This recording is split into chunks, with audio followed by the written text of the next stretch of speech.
Alright, hope you guys did enjoy that small montage. I'm Hex. I'm going to be going over my NightBlade one-shot heavy attack gank build.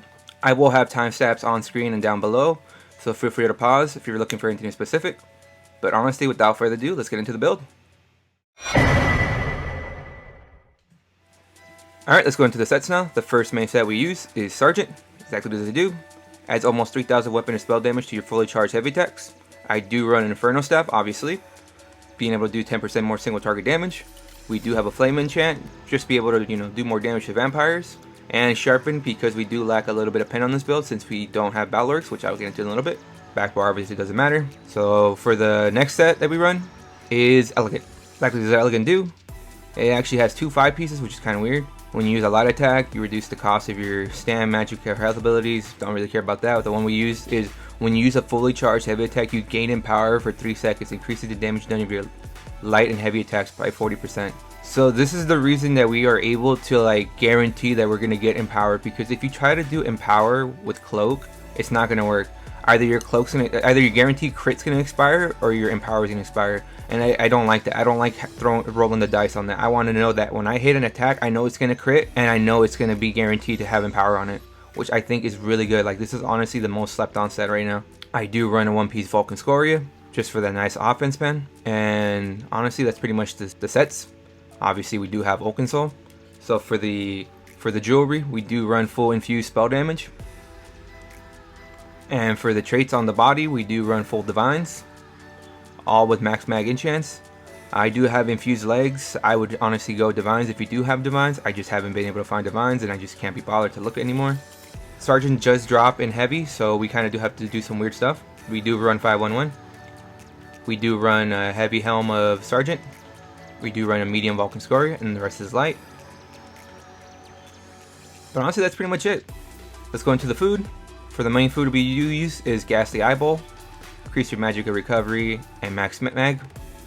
Honestly, really good. We're a ganker, so we really don't care about our health too much, because if we get caught, well, guess what? We're more than likely gonna die. So, and for our pots, you can honestly use whatever pots you want. Tripods could work perfectly fine. And movability with D-Tex probably would be the best. So right after you go in for a gank, you can maybe get a pesky NightBlade around you that's trying to counter gank you. But enough of that. Let's get into the skills. So for the first skill we run is Healthy Offering. This is basically our main spammable heal. This is our only heal in the whole build. So if you do get caught, just spam this away and hopefully you'll get away. Next skill we have is Camo Hunter. Obviously Camo Hunter kind of doesn't need an explanation at this point. While slotted, you also gain minor berserk for 5 seconds after dealing damage from an enemy's flank. So we're guaranteed to crit. So if we do happen to hit them by the sides or the back, we will get an extra 5% against them, which is, we will never say no to extra damage. Next we do have Impale. This is honestly just an execute on our bar. So when our heavy attacks just isn't enough to finish them off, well, guaranteed Impale will finish them off. They get dropped to the execute range. Well, let's hope there's a keep nearby for them to res at, because they're probably going to take a 16k crit Impale. And this honestly does proc our hemorrhage passive on our NightBlade. Increase your critical damage done by 10% with Assassin's Ability Solid. There you go. So the next skill, obviously Shadow Disguise. This is our cloak. And obviously this more if your next direct damage attack used within 3 seconds will always be a critical strike.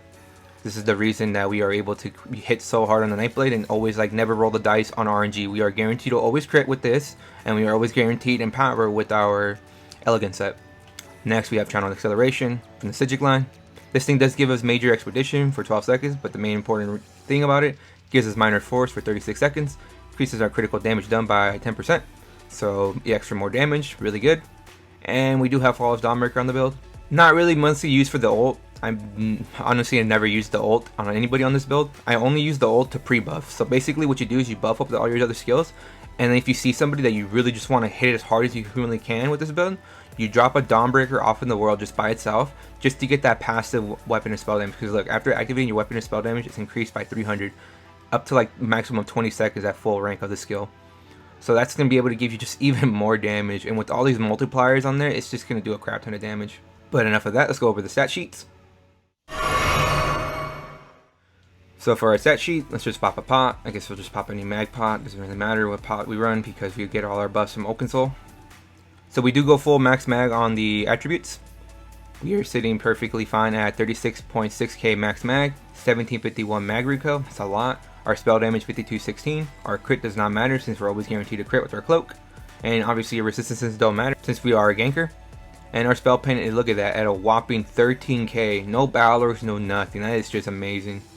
So with our buff, with our minor force buff, we are sitting at 66% extra critical damage. We are doing over double damage when we crit. So for the race, I am a Dark Elf. Honestly, Dark Elf is probably the second best. Probably the best for this gank build would probably be Khajiit, being able to do an extra 12% critical damage. And obviously having some extra maxes would probably be the best.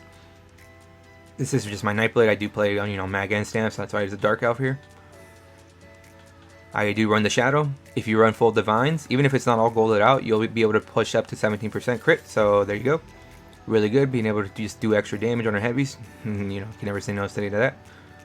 Next, we are Stage 2 Vampire. Honestly, on this build, I do run Stage 2. I just don't justify having extra tankiness for sustain issues. Because honestly, you're a ganker, you're more than likely just going to die regardless. But if you can't handle the sustain issues and want to be a little extra tanky so you can get away, you can. Either one's fine. But enough of that, let's get into the CP. So for the blue CP, we do run Fighting Finesse, increases your critical damage and critical healing by up to 8%. Master at Arms increases your damage done with directed damage attacks by up to 6%. Weapons Expert increases your damage done with light and heavy attacks by up to 15%. And Deadly Aim increases your damage done with single target attacks by up to 6%. Now, if you're wondering where Weapons Expert is at, actually right here on the right side on Extended Might. Right underneath in the bottom, Weapons Expert. So for the red CP, we do run Celerity, Bastion, Expert Evasion, and Balanced Vitality. Note, I don't know if anyone knew this, but Bastion is the only red CP in the entire game that actually bumps up your damage. Like, no other red CP can increase your damage done. For the green CP, it doesn't really matter. Rationer, Gifted Rider, Seed's Blessing, and Sustaining Shadows. But enough of that, let's get into the combo rotations. So with this build, it's pretty simple, honestly. Not really hard. I mean, we do have a single target here, so the only thing you really have to do when you see somebody, you don't even need a pre-pot. You don't even have to pop a buff since Oakensoul gives us all our buffs we need. The only buff you really need to do is proc your channel acceleration, and that's pretty much it. Pretty simple, honestly, super easy to do, like not really much to think about because we really don't have that many skills. Just look at your target, see my target, pre-buff real quick, pop my cloak, heavy attack, cloak, spam impale, cloak away, there you go, boom, got him. Now let's go over the pros and cons of the build.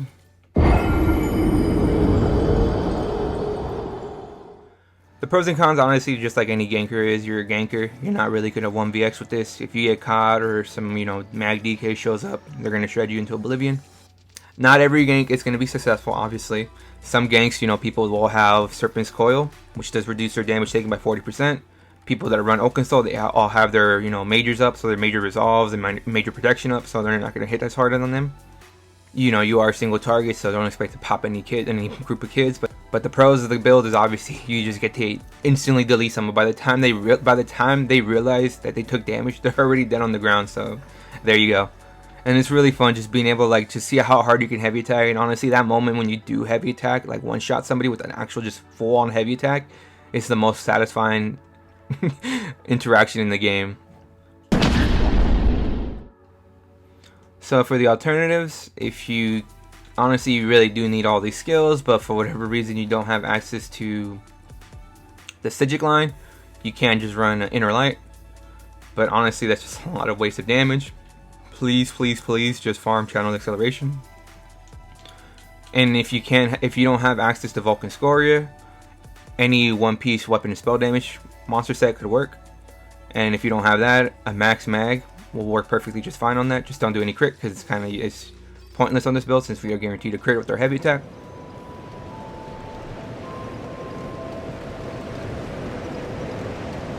Build's pretty easy to set up, really easy, not really much to talk about because honestly you just heavy attack someone into oblivion, and if they don't die, well then you can just follow up with an impale and guarantee they die after that. But honestly, this is a fun build. Why am I doing this build so late, like right before it gets nerfed? Honestly, the reason I'm doing this build right before it gets nerfed is because now that I know this build is honestly getting gutted into oblivion is the reason I can actually justify making this build and not feel too guilty. But that's pretty much it. Hope you enjoyed the build video. Like the video if you liked it. Comment your thoughts or experiences with the build. Also anything I might have missed on and what build I should do next. Subscribe for more. Hope you enjoy the rest of the small montage. But most importantly, stay zerging.